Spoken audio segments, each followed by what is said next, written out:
সবাইকে স্বাগত জানাচ্ছি নতুন আরেকটা ভিডিওতে বাংলাদেশ রিয়েটিভ চ্যানেল পক্ষ থেকে। সবাই নিশ্চয়ই ভালো আছেন, সুস্থ আছেন। আজকে যে বিষয়টি নিয়ে আপনাদের সাথে শেয়ার করার জন্য সামনে এসেছি তা হলো চ্যানেল আই অনলাইন পোর্টালে আজকে একটি নিউজ করেছে, তা হলো বাংলাদেশ চলচ্চিত্র অঙ্গনে একজন অভিনেতার অভিনীত দুটো ছবি থেকে মাত্র 6 মাসের ব্যবধানে 100 কোটি আয় করেছে। তিনি আর কেউ নন, তিনি আপনার আমার সবার প্রিয় মেগাস্টার শাকিব খান। হ্যাঁ বন্ধুরা, নিশ্চয়ই সবাই জানেন যে 2025 আজকে জুলাই মাস চলছে, জুলাইয়ের 1 তারিখ। তো সেই জায়গাটুকুতে গতকালকে জুন মাস শেষ হয়েছে। তো এই জুন মাসে দ্যাট মিনস হচ্ছে জানুয়ারি থেকে আপনার জুন মাস পর্যন্ত 6 মাসে শাকিব খান অভিনীত দুটো ছবি মুক্তি পেয়েছে। তা একটি হচ্ছে রোজা আর একটি কোরবানি ঈদ। তো এই দুটো মুভি থেকে তার গ্রস কালেকশন এখন পর্যন্ত 100 কোটি ক্লাবে গিয়েছে, যা বাংলাদেশ চলচ্চিত্র অঙ্গনে একটা ইতিহাস করাই হয়ে গেছে। এটা এই কারণে বলা যে আমরা জানি যে বাংলাদেশ চলচ্চিত্র অঙ্গনের যে মার্কেটটা সেটা তেমন একটা বড় নয়, তার মধ্যেও মাঝখানে অনেকটা বছর চলচ্চিত্র অঙ্গনে একটা স্থবিরতা গিয়েছে, অন্ধকার যুগ গিয়েছে, সেটা আমরা সবাই জানি এবং আমি প্রায় ভিডিওতে এই কথা নিয়ে আলোচনা করি বা আলোকপাত করার চেষ্টা করি। কিন্তু আজকে যেটা আমরা বলছি সেটা হচ্ছে যে আমরা জানি যে শাকিব খান তার ক্যারিয়ার একটা পুনর্জন্ম করিয়েছেন গত কয়েক বছর আগে। কোন সিনেমা সেটা আপনারা সবাই ভালো জানেন, সেটা আপনারা অবশ্যই কমেন্টস করে জানাবেন। তো সেখান থেকে কিন্তু শাকিব খানের একটা চ্যালেঞ্জ তিনি নিজেকে নিজে দিয়েছেন এবং গ্রহণ করেছেন, এবং তিনি কিন্তু একটার পর একটা হিট মুভি আমাদেরকে উপহার দিচ্ছেন। তারই ধারাবাহিকতা এই 2025-এর রমজানে ঈদে আমরা দেখেছি শাহরিন আক্তার সুমি আপার রিয়েল এনার্জি প্রোডাকশনের প্রযোজিত এবং হচ্ছে হৃদয়ের আপনার ডিরেকশনে তিনি একটা ছবি করেছেন, তার নাম হচ্ছে বরবাদ, তাই না? বরবাদে পরে আলফা আয়ের প্রযোজনা এবং আপনার ইন্ডিয়ার SBF এর প্রযোজনা এবং রায়হান রাফির হচ্ছে পরিচালনায় তিনি যে মুভিটা করেছেন সেটা হচ্ছে তাণ্ডব। এই দুটো ছবিতে আমরা প্রত্যাশা করেছিলাম যে দুটো মুভি কিন্তু যেভাবে প্রত্যাশা পারত হয়েছিল, আমরা আশা করেছিলাম যেটা প্রতিটা মুভি কিন্তু 100 কোটি ক্লাব ছাড়িয়ে যাবে।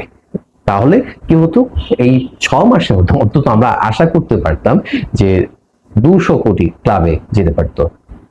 যাই হোক, বন্ধের ভালো, অন্তত 200 কোটি না গেলেও আপনার 100 কোটি তো ছাড়িয়েছে, এবং এটা হচ্ছে অফিসিয়ালি।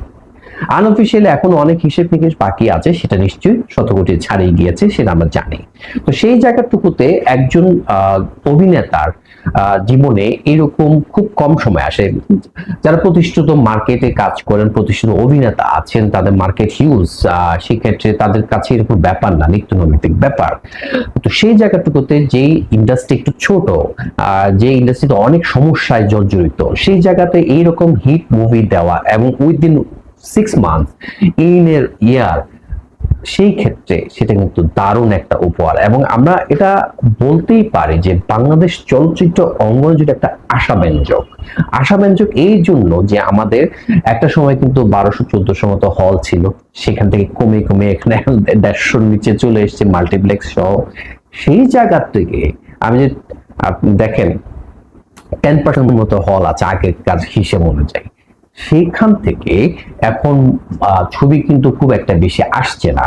আবার যে মুভিজ গুলো আসছে, ডিরেকশন যারা করছেন, গতানুগতিক গল্প নিয়ে আসছেন, প্রোডাকশন হাউসের একটা বিষয় আছে, লিমিটেশনস আছে, প্রযোজনা প্রতিষ্ঠানের ইনভেস্টমেন্টের একটা বিষয় আছে, সেই জায়গাতে মার্কেটটা কিন্তু খুব বেশি গ্রো করতে পারছে না। বাট একজন ব্যক্তি সে ইন্ডাস্ট্রিকে একাই টেনে দিয়েছেন, যিনি ওয়ান ম্যান আর্মি খ্যাত হিসেবে আপনার সবার প্রিয় পরিচিত শাকিব খান। তিনি একাধারে 26টা বছর ধরে তার অভিনয় ক্যারিয়ারটা চালিয়ে যাচ্ছেন। সেইখানে তিনি এই বছর 2025-এই এই রকম একটা রেকর্ড জন্ম দিলেন। তিনি তার নিজের প্রতিটা রেকর্ড কিন্তু ব্রেক করতে যাচ্ছেন, এবং এটা সময় সময় আরো বাড়বে, সেটা আমরা প্রত্যাশা করি। সো এই রকম একটা ইন্ডাস্ট্রিতে 6 মাসে পরপর দুটো মুভি যেটা হাউসফুল এবং হচ্ছে রেকর্ড হচ্ছে, ব্লকবাস্টার হয়েছে, একটা তো ইন্ডাস্ট্রি হিট, সেটা কি, সেটা বরবাদ, আর তাণ্ডব যেটা হয়েছে সেটা কিন্তু ব্লকবাস্টার হয়েছে। তো সেই জায়গাটুকুতে সেটাও আমরা প্রত্যাশা করছিলাম, বাট দুর্ঘটনা ঘটে গিয়েছে পাইরেসির কারণে। বরবাদ না হয় প্রথমে কিন্তু আপনার শত কোটি ক্লাব ছাড়ে যেত, সেখানে তাণ্ডবের প্রত্যাশা করেছিলাম, সেখানেও কিন্তু আপনি সেটা এক সপ্তাহের মধ্যে কিন্তু পাইরেসি হয়ে গেছে, যার ফলশ্রুতিতে কি হলো, শত কোটি ক্লাবে যায়নি।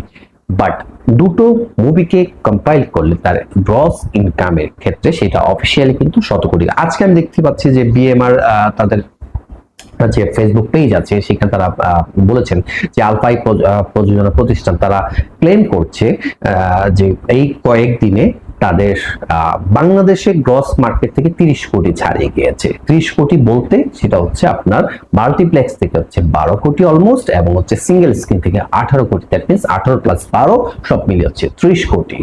আর ইন্টারন্যাশনাল মার্কেটে তো এখন চলছে, কিন্তু সেটা প্রত্যাশা পূরণ করতে পারছে না, ওই যে বললাম আপনার পাইরেসির কারণ। তারপরও আমরা আশায় বুক বাঁধি, সবসময় আমি প্রত্যাশা নিয়ে কথা বলি, বলার থাকতে বলতে হয়, আফসোস করে তো লাভ নেই, যা হওয়ার হয়েছে।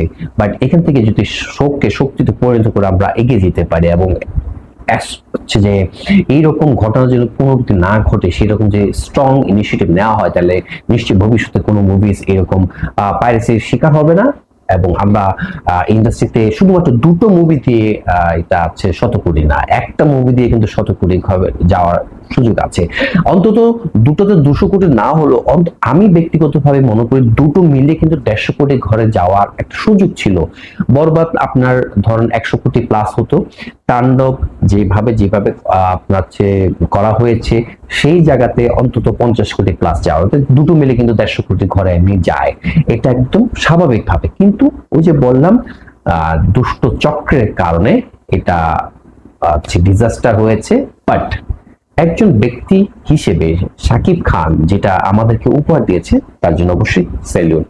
আমরা আশা করব পরবর্তীতে তিনি এই ধারাবাহিকতা বজায় রাখবেন। এবং লাস্ট ভিডিওতে আমি যেটা বলেছেন ওনার এখন কি করা উচিত, বছরে যেহেতু উনি সিদ্ধান্ত নিতে যাচ্ছেন যে 3টে ছবি করবেন, তাহলে কার সাথে করা উচিত, কোন পরিচালকের সাথে কাজ করা উচিত, কোন প্রযোজনা প্রতিষ্ঠানের সাথে কাজ করা উচিত, যেটা তার ক্যারিয়ারে কোনো এফেক্ট আসবে না।